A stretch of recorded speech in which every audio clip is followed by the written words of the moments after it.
How do you read to research the market without being overly influenced by it? My name is Gina. I'm an author, editor, publishing professional. I help you make your writing better. The more you read, the less likely this problem is.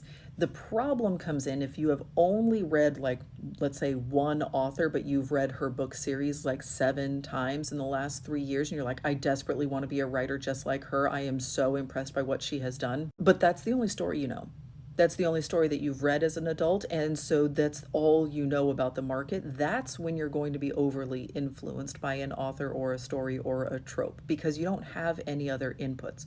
The more broadly and deeply you read, the less likely you are to be influenced by any one particular person's voice or tropes or stories or anything. When I say I want you to read broadly, I mean I want you to read outside your genre. So if you are trying to write a YA romantasy, you should also be reading YA contemporary romance. You should be reading adult romantasy. You should be reading adult and young adult fantasies as well. It would be great if you could read mysteries and thrillers, at least a little bit, to get a sense of those structures and how to work those elements into your story. You should be reading some historical fiction to help get a broader sense of the way that the world works when you don't have normal, like modern American conveniences in your story. So that's reading broadly. If you can throw nonfiction in there, that's also extremely helpful. Especially I find memoir to be very helpful at understanding like character motivations, because you have somebody just talking at you for like 15 hours explaining why they did all of the crazy things that they did. This can help you structure your stories and your character arcs. So that's reading broadly. I also suggest that you read deeply. So again, we're going to go with the example of the YA romantasy. You should be reading as far back within that genre as you can go. Yeah, you've got a couple of big heavy hitters in the last 10 years. Read the people that are not the heavy hitters.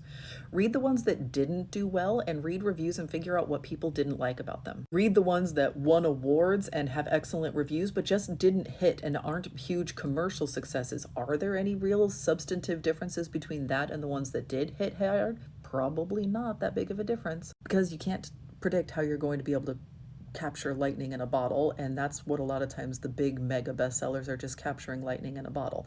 There's nothing necessarily inherently wrong with those books, but they are not necessarily better than the other ones that are out there. There are some fantastic books that just simply didn't capture that lightning in a bottle. And read the things that came before YA romantasy. Read those paranormal romances that were so popular in the 2000s and go back before that. Like, read deeply into the heritage of the story that you are trying to write so you can understand what came before it and get a better sense of what might be coming next. If you really are ingesting a lot of stories, it is going to be very difficult for one of those stories to stand out as an influence on you and in your work in any way that is appreciable by your audience.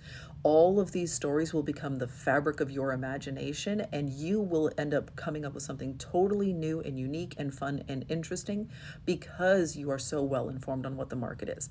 The secret here is not to read less, it is to read more.